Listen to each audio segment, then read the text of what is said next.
Welcome to the place where we learn about and learn from the leaders in our field who are powering human creativity. I am Aaron Dworkin, and this is Arts Engines.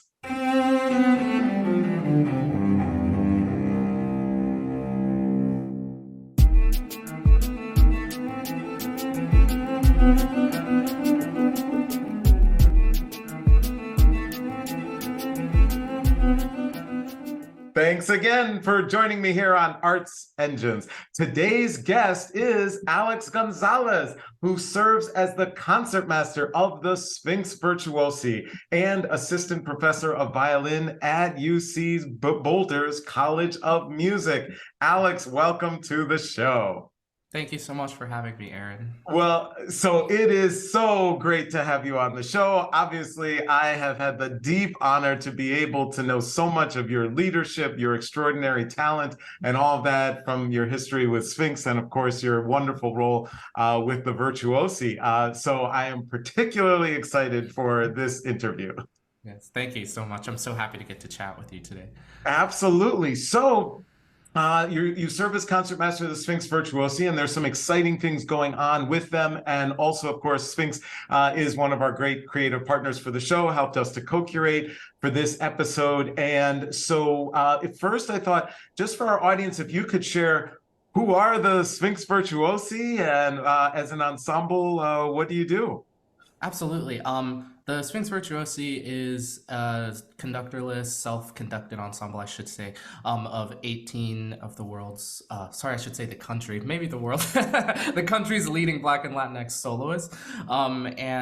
We tour the country presenting programs all over the country at some of the biggest venues around, and we generally present music by underrepresented composers, Black and Latinx, and different gender identities and things like this. And we also commission quite a lot of music, which is particularly exciting because we just completed our debut album, which will be released on the Deutsche Grammophon label, and it's is comprised of almost exclusively commissions that were commissioned this year, minus maybe 2 pieces, which is really, really exciting. And I believe the release date is later this summer, if I'm not mistaken. So I'm really looking forward to that being out in the world. It's going to be so amazing, so incredible, and I think just unique in so many ways, both in terms of the composition and of the musicians, and of course the works created. So one of the things I thought I'd ask you about, because this is, all right, so exciting for the Virtuosi, is that many in our audience are involved in commissioning. They either may be at music schools or at arts institutions themselves, et cetera, individual artists, and so they're involved in commissioning. Just wondering if you could share a little of that process for the Virtuosi in terms of, like, are there things that you have found work really well in terms of both identifying or selecting, curating a composer, and then kind of matching up both the intent and talent of the composer, but also the intent and desires of the ensemble, and just kind of anything you can share with us about what seems to work and any pitfalls, et cetera, that you might have experienced. Absolutely. The commissioning process is always, I think each composer is a little bit different. Of course, the process of getting involved is similar, of reaching out to the composer and kind of following your taste and intuition. If there's something that sparks something emotionally or intellectually that maybe you've heard one of the composers do in a solo piece or orchestral piece, and you want to get to know them more, get to know their artistic voice more. The commissioning process is a beautiful way of doing that. So just following that kind of as your North Star first is, I guess, step one. And then the next step is always very different between composers, which is kind of the workshopping process, once you get the actual music, and just trying to work it out with the ensemble. For one, we're a very unique ensemble where we don't have a conductor, so it's all very collaborative. So that is both fantastic because you get so many new ideas, but it's also a huge challenge when, none of us have ever heard this piece before. How is this going to work? Putting that together. So that's always a fun but challenging process, to get it together, find your voice in the piece of music. Another aspect that is par for the course is edits. As we perform the piece, the composers will hear it and for the first time themselves as well, and we'll kind of edit in the process.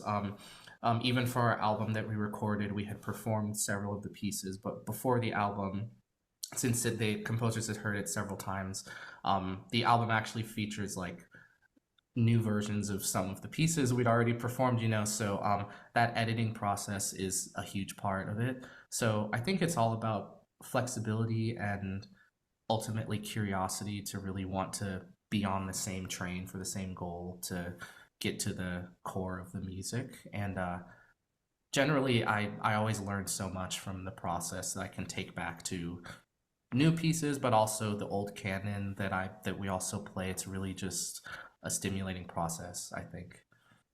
Totally. Well, that is awesome. And obviously, so great to hear just in terms of how you work with composers. So then also, I'm sure there are some in our audience who are sitting and thinking, okay, 18 soloists coming together to create a unified sound. So how does that work when you've got artistic disagreements? Oh yeah. And so just wondering, or could you share it? Because clearly the Virtuosi have been extraordinarily successful at building a unified sound and artistic experience for audiences. But there must be artistic differences or sensibilities that come into play.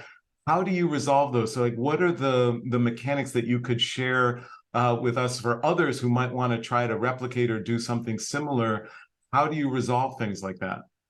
Absolutely. I think that is again another sort of par for the course thing in any collaboration, and for me the core of dealing with things like this is simply having mutual respect for your colleagues.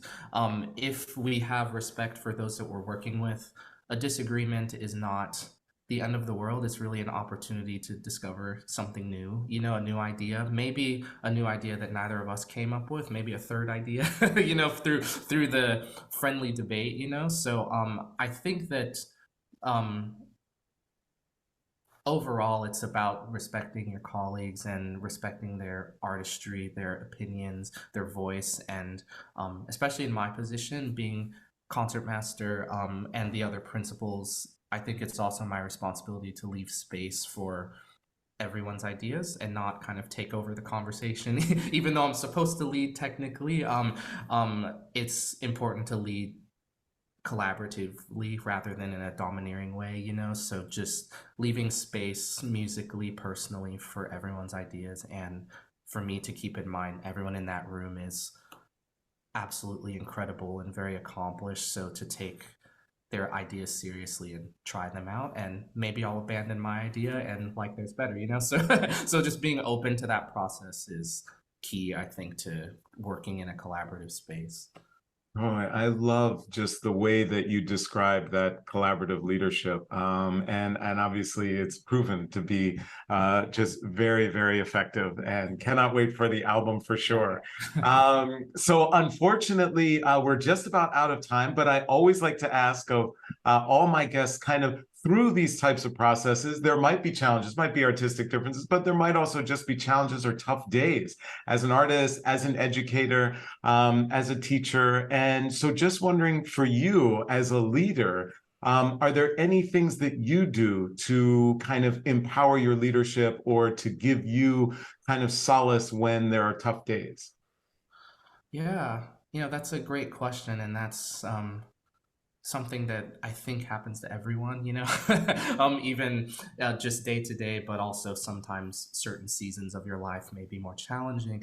I would say, as far as inspiration goes, I definitely look to my colleagues. I'm really lucky to get to work with in the Sphinx Virtuosi at my university, in my own performing life across the board, so many absolutely inspiring artists and human beings. And so I try to stay open and curious about what other people are doing, and that often will help spark something within me. I also really enjoy experiencing art outside of the classical realm, going to concerts of non-classical music, say dance, say theater, movies, stand-up comedy, anything that's performative, anything like that.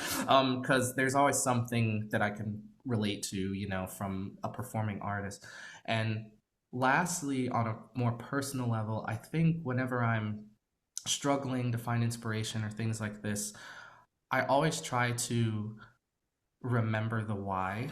And I think about, why am I really doing this? This is difficult, but on the other side, what is my purpose, And following that purpose through the trenches often helps pull me through to the other side, because there's always a broader, more important mission to things, that makes the hard times worth it. So I think all three of those things kind of keep me going. And yeah, that's my answer for that. Alex Gonzalez, you truly are one of the arts engines who is powering human creativity in our world. Thank you so much for everything you're doing, your leadership of the Virtuosi, your role at UC Boulder, and just everything that you are doing in the field. And thank you for being on the show. Thank you so much for having me.